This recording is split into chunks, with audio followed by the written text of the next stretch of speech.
రోజుకు పుస్తక పఠనం చేసే వారి సంఖ్య పెరుగుతోంది. పుస్తకాలు చదవడం అనగానే పెద్దవారు మాత్రమే గుర్తుకు వస్తారు. కానీ నేటి డిజిటల్ యుగంలో కూడా యువత ఎక్కువగా పుస్తకాలు చదవటానికి ఆసక్తి కనబరుస్తున్నారు.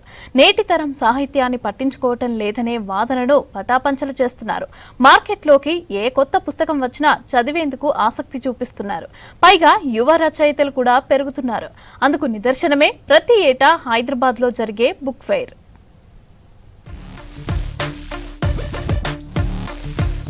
హైదరాబాద్లో జరుగుతున్న బుక్ ఫెయిర్కు పాఠకుల రద్దీ పెరిగింది. మొత్తం 368 స్టాల్స్ ఏర్పాటు చేయడంతో రోజు వేల సంఖ్యలో వస్తున్నారు. చిన్నపిల్లల పుస్తకాల నుంచి పెద్దల వరకు మహిళలు, రీసెర్చ్ స్కాలర్స్, విద్యార్థులు పుస్తకాలు కొనుగోలు చేస్తున్నారు.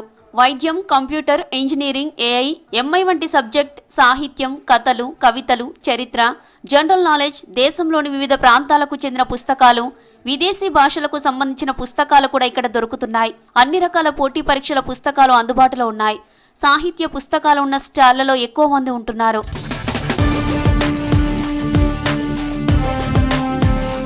పుస్తకం 100 మంది స్నేహితులతో సమానమంటారు పెద్దలు.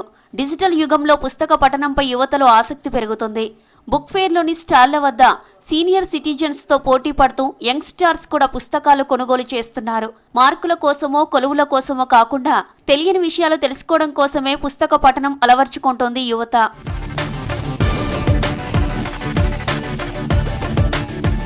గతేడాది బుక్ ఫెయిర్కు 10 లక్షల మంది వస్తే అందులో 40% మంది యువతీ యువకులే ఉన్నారని తెలిపారు నిర్వాహకులు. ఈ సంవత్సరం బుక్ ఫెయిర్ మొదలైనప్పటి నుంచి స్కూల్, కాలేజీల విద్యార్థులతో పాటు తల్లిదండ్రులు కూడా వస్తున్నారు. మరోవైపు తమ పిల్లలను బుక్ ఫెయిర్కి తీసుకొస్తున్నారు పేరెంట్స్. పాఠకుల రద్దీతో పుస్తకాల పండుగ జాతరలా జరుగుతోందన్నారు నిర్వాహకులు. గత సంవత్సరానికి మించి ఈసారి యూత్ ఎక్కువ మంది ఈరోజు book ఫెయిర్ని సందర్శిస్తున్నారు.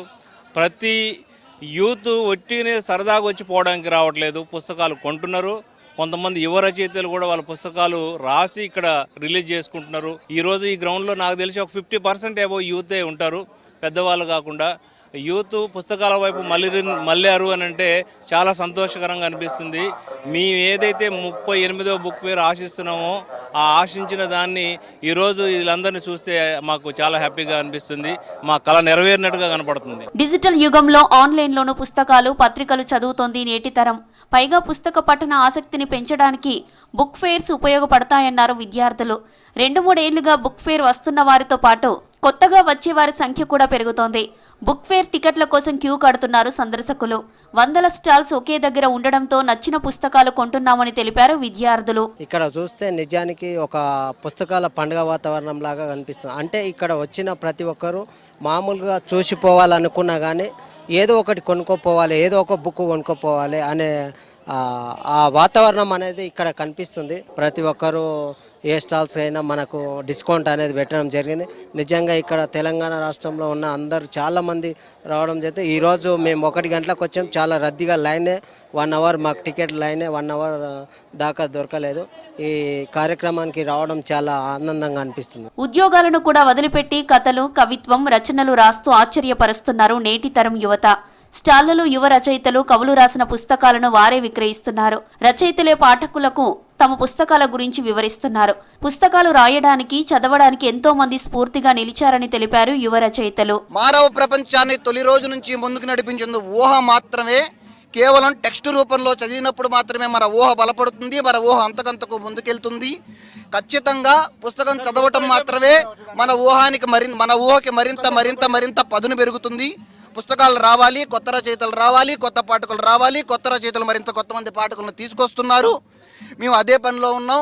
It's a satire on patriarchy, casteism and religious fundamentalism. ఈ ఇష్యూస్ మీద నేను రాశాను. ఇదే ఎందుకంటే నేను యాక్చువల్లీ ఒక 10 years బ్యాక్ యూపీఎస్సీ ప్రిపేర్ అవుతున్నప్పుడు తెలుగు సాహిత్యం నా ఆప్షనల్ సబ్జెక్ట్. సో ఆ టైంలో నేను కథలకి అట్రాక్ట్ అయ్యాను. సో ఆ జర్నీలో నా లెర్నింగ్స్ని, అన్లెర్నింగ్స్ని నా మొదటి పుస్తకంగా తీసుకొచ్చాను. అంటే ఇప్పుడు కవిత్వం అని అంటే it's a flow of words అని నా నమ్మకము. ఒక 70 కవితలు ఇందులో ఉన్నాయి. మెన్స్ట్రల్ సైకిల్ గురించి ఉన్నది. ద లాస్ట్ ఇన్నోసెన్స్ అని ఒక పోయం రాశాను. అంటే గుడ్ టచ్ బ్యాడ్ టచ్ గురించి మనం చెప్తున్నాము.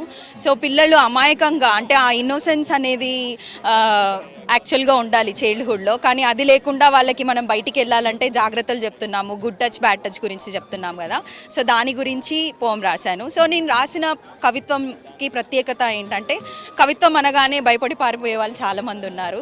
సో నా కవిత్వము చాలా సింపుల్ లాంగ్వేజ్లో, చాలా సింపుల్గా, చాలా తేలిక పదాలతోని చాలా శుతిమెత్తగా రాయడం జరిగింది. సో అందరికీ చాలామంది కొనుక్కుంటున్నారు, చదువుతున్నారు, బాగుందని చెప్తున్నారు. ప్రముఖ కవులు, రచయితల గ్రంథాలను హైదరాబాద్ బుక్ ఫేర్లో అందుబాటులోకి తీసుకొచ్చారు నిర్వాహకులు. చిన్నారులు, విద్యార్థులు పుస్తక ప్రదర్శనకు వచ్చి పుస్తకాలు కొనుగోలు చేస్తున్నారు.